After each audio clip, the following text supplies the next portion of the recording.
My name is Rahul Manchanda, and what I do is I'm a gynecologist and an obstetrician. But what I actually do is gynecological surgery and gynecological surgery through minimally invasive techniques. So I'm what we call a gynecological endoscopic surgeon.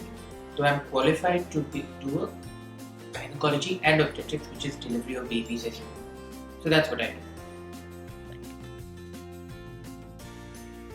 You're correct that there are lots of women in this field, but they're predominantly in what I would call Delhi or maybe even a little bit North India. But otherwise, if you look world over and also in India, whether it's Calcutta, Bombay, Madras, abroad, a lot of the gynecologists are men. But aside that, how did I get into it? Is my mother's a gynecologist. So yes, there is definitely when your parents are in a field, you get influenced. And mum was in this field she doesn't practice anymore, so you get influenced. But how I actually got into it, because it's probably one of the most complete subjects that I found during my tenure in my basic MBBS, because if you look at there's surgery, which is what I do, there's deliveries, the baby, you have the neonatology aspect, which is the babies come out and you manage them.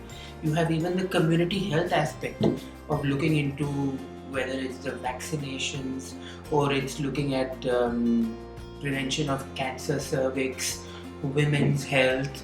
So there's a lot to do with community aspects, surgery, babies, and then of course when you're dealing with women, I'm sure anybody and everybody on earth would say that, and this is with due apologies to all the men there, are much better and nicer to deal with. So, and I come from, this is again a little funny, should I say, unusual. I come from what is called female-centric or a matriarchal family. My mother's divorced, so I had one parent, which is my mother. I have two daughters. I have my wife, of course, and all the staff in the house are women. So I am completely outnumbered, and I'm from a matriarchal. Though I believe that all families are matriarchal, whether we accept it or not. There's a funny thing again, if I may say this, and I keep talking, but there's a movie. If you've seen My Big Fat Greek Wedding, I don't know if you've seen it, and it is so telling that this woman who's the mother, and she's talking to her daughter who wants to get out, go out and do like you people are young, go out and do whatever she wants to become and go out into the world and go to college and all. And the mother and the father doesn't want her to do that. He wants her to get married and all. So the mother talks to her and says, "Bro, while he's the head of the family, I'm the neck of the family, so I know how to manage and how to move the head where I want to." So that's actually what happens in all families. It's just that we don't believe it, we don't understand that. But the woman is the cog in the wheel, is the most important part of the family and the family. So that's how I got into, to cut a long story short, that's how I was influenced from all over, and I thought this is the best way to do it.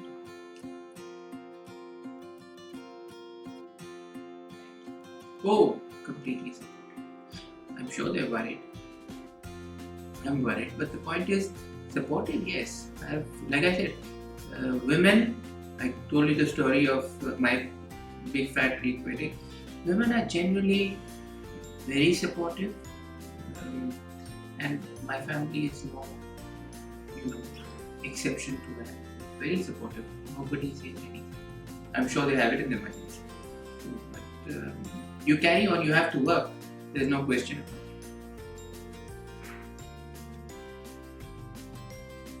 it. To 25 years. I joined my post-graduation in 1996, which means then it's been gynecology. So 1996 happened.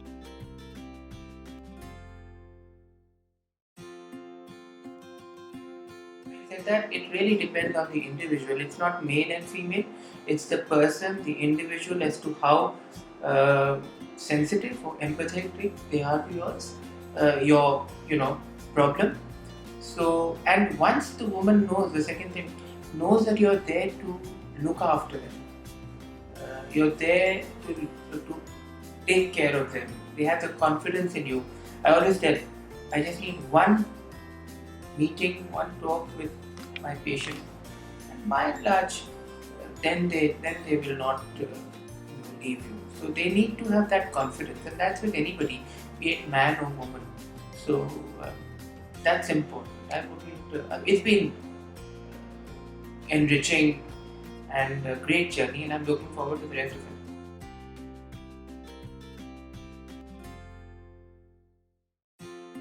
If you're looking at deliveries only, then very few deliveries, like you said, need expert intervention. But why do we do it? Why do we go and why do we meet our doctors once a year?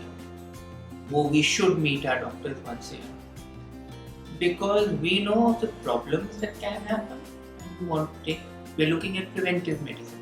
Why do we do yoga? We do it to keep healthy. Similarly, going to a doctor is more for prevention. You know 10 things can happen during a delivery.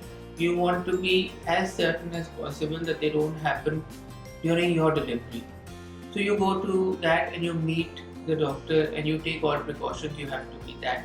But coming back to what your grandmother said, it's very true. In the villages, even now, most deliveries are not over sort of viewed or over looked by doctors of by definitely not by gynecologists. It's been done by the diet home, and those dyes or the antenatal workers are better than what they used to be before.